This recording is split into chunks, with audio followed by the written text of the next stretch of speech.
नमस्कार दोस्तों, स्वागत है आपका सफ़रनामा क्लासेस यूट्यूब चैनल में। जैसा कि आप सभी को पता है, मैं यहाँ पिछले एक से ज़्यादा महीने से आपको एसएससी एमटीएस की प्रीवियस ईयर के जो क्वेश्चन हैं 2022 से लेकर 2023 में जो पूछे गए हैं वो करा रहा हूँ।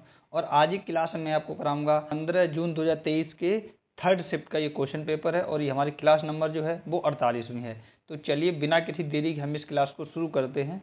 तो पहला क्वेश्चन है आपके लिए, रामकृष्ण मिशन की स्थापना किसने की थी? तो आपको पता होना चाहिए रामकृष्ण किसके गुरु थे। तो ये थे स्वामी विवेकानंद की, और विवेकानंद जी ने ही रामकृष्ण मिशन की स्थापना की थी। तो ऑप्शन नंबर दूसरा बिल्कुल सही हो जाएगा। चलिए अगला क्वेश्चन देखते हैं। निम्नलिखित में से कौन सी पुस्तक मिताली राज की आत्मकथा है? मिताली राज की बात की जाए तो एक भारतीय क्रिकेट महिला टीम की पूर्व कप्तान रह चुकी हैं। तो इनकी जो आत्मकथा है उस पुस्तक का दोस्तों नाम है, जो नंबर 30 दी है, अनगारंटेड। क्या? अनगारंटेड। ठीक है। चलिए अगला क्वेश्चन देखते हैं। मछलियों के हृदय में फिर डैश कच्छ होते हैं या होता है? ठीक है। तो इनके हृदय में कितने कच्छ होते हैं, कच्छाएं होती हैं? तो इसका जो राइट आंसर है वो हो जाएगा ऑप्शन नंबर जो दूसरा दिया, कितने होते हैं? 2। और ये तीसरी बार दोस्तों क्वेश्चन आया है। चलिए अगला क्वेश्चन देखते हैं।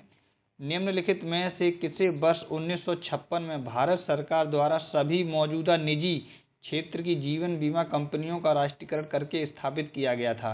तो इसका जो राइट आंसर है वो हो जाएगा ऑप्शन नंबर जो इसमें चौथा दिया है, जिसका नाम है भारतीय जीवन बीमा निगम, जिसे बोलते हैं शॉर्ट में LIC। ठीक है। इंग्लिश में इसका नाम है life insurance corporation of India. चलिए अगला क्वेश्चन देखते हैं। 2022 में संसद में पारित निम्नलिखित में से किस विधेयक ने बंदी पहचान अधिनियम 1920 को प्रतिस्थापित किया? मतलब उसकी जगह पे ई आ गया है। तो इसका जो राइट आंसर है वो हो जाएगा आपराधिक प्रक्रिया पहचान अधिनियम। ठीक है। आपराधिक प्रक्रिया पहचान अधिनियम। चलिए अगला क्वेश्चन देखते हैं। पंकज अडवाणी का संबंध किस खेल से है? तो पंकज अडवाणी आपको खूब याद होंगे। तो इनका जो संबंध है दोस्तों वो किससे है? अगर आपको पता है तो आप बताएं, और मैं तो आपको बता ही रहा हूँ। तो इनका जो संबंध है वो बिलियर्ड्स के ये खिलाड़ी, किससे? विलियर्ड्स से। चलिए अगला क्वेश्चन देखते हैं। वे वस्तुएं जो एक निश्चित समय अंतराल के पश्चात अपनी गति को दोहराती हैं फिर डैश में कहलाती हैं? तो किस में कहलाती हैं? तो इसका जो राइट आंसर है वो हो जाएगा आवर्ती गति में कहलाती। तो यहाँ आवर्ती गति भरा जाएगा। चलिए अगला क्वेश्चन देखते हैं। चोल, चेर और पांड्य राजवंश भारत के किस प्राचीन काल के शासक थे? तो इनका जो संबंध है दोस्तों वो भारत के, ये देखिए क्वेश्चन नंबर 8 का चौथा वाला जो ऑप्शन है, संगम काल वंश से। किससे? संगम काल से। ठीक है। चलिए अगला क्वेश्चन देखते हैं। 1917 में किस भारतीय आंदोलन में पहली बार नील वागानों की समस्याओं को प्रकट किया गया था? तो ये किया गया था, उस आंदोलन का नाम पूछ रहा है। तो आपको पता ही होना चाहिए, जो आंदोलन था चंपारण आंदोलन था, और ये महात्मा गांधी जी का पहला आंदोलन था जो कि बिहार में हुआ था, नील की खेती की रिगार्डिंग। चलिए अगला क्वेश्चन देखते हैं। एक राज्यसभा सदस्य का कार्यकाल कितने वर्षों का होता है? तो आपको पता होना चाहिए राज्यसभा का जो कार्यकाल है वो 6 वर्ष का होता है। ऑप्शन नंबर जो दूसरा बिल्कुल सही हो जाएगा। और लोकसभा की बात की जाए तो वो 5 साल का होता है। चलिए अगला क्वेश्चन देखते हैं। भारतीय संविधान के 42वें संशोधन की प्रस्तावना में निम्नलिखित में से कौन से शब्द जोड़े गए थे? तो 42वें संविधान संशोधन हुआ था, उसमें प्रस्तावना कौन कौन शब्द जोड़े गए थे ये पूछ लिया है। तो इसका जो राइट आंसर है वो हो जाएगा ऑप्शन नंबर जिसमें दूसरा दिया, समाजवादी। और इसके अलावा 2 शब्द और जोड़े गए थे। चलिए अगला क्वेश्चन देखते हैं। निम्नलिखित में से कौन सा भारत के महाराष्ट्र राज्य का एक प्रसिद्ध त्यौहार है? इन 4 में से पूछा है। तो महाराष्ट्र के प्रसिद्ध त्यौहार की बात की जाए तो उसका नाम है दोस्तों, जो यहाँ पर पहले ही नंबर दिया, गुड़ी पड़वा। कौन सा? गुड़ी पड़वा। चलिए अगला क्वेश्चन देखते हैं। भारत के उत्तरी भाग में ग्रीष्म काल में फिर डैश में होती है? तो इसका जो राइट आंसर है वो हो जाएगी, देखिए, वायु दाब में कमी। तो क्या होती है? ग्रीष्म काल में वायु दाब में कमी होती है। चलिए अगला क्वेश्चन देखते हैं।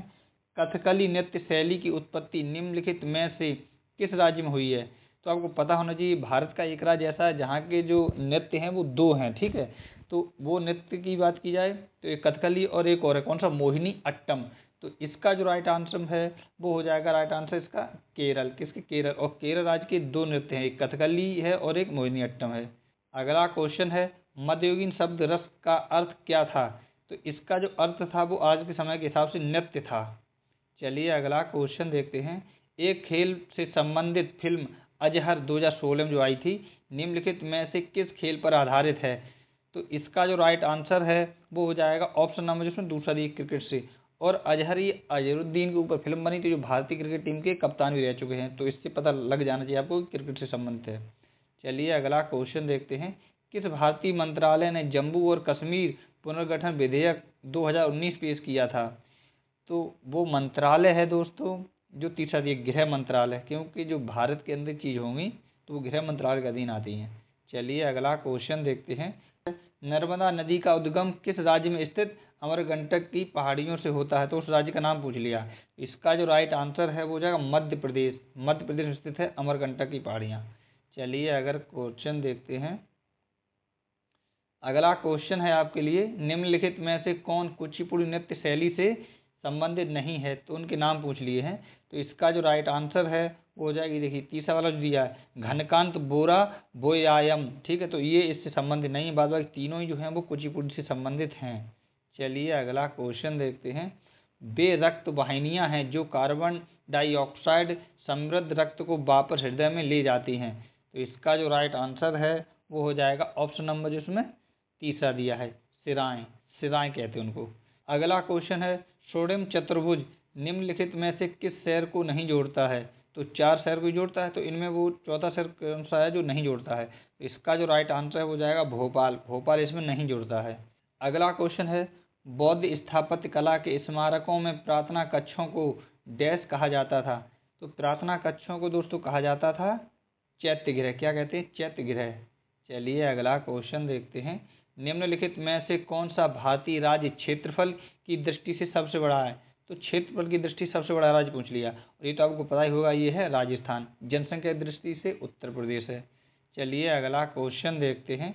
निम्नलिखित में से कौन एक वैश्विक ख्याति प्राप्त सितार वादक हैं? तो उनका नाम है दोस्तों शाहिद परवेज खान। कौन? शाहिद परवेज खान। चलिए अगला क्वेश्चन देखते हैं। 10 लाख की आबादी तक पहुंचने वाली प्रथम नगरीय बस्ती डैश थी? तो उस बस्ती का नाम पूछ लिया। इसका जो राइट आंसर है वो हो जाएगा ऑप्शन में जो पहला दिया लंदन। पूरे विश्व की पूछा तो ये लंदन हो जाएगा। तो ये था दोस्तों आपके लिए एसएससी एमटीएस की प्रीवियस ईयर के क्वेश्चन पेपर का ये हमारा 48वां प्रैक्टिस सेट था। चलिए मिलते हैं नेक्स्ट क्लास में, तब तक आप अपना और अपनी फैमिली का अच्छे से ख्याल रखिए और लगातार आप अपने एग्जाम तैयारी करते रहें। धन्यवाद दोस्तों।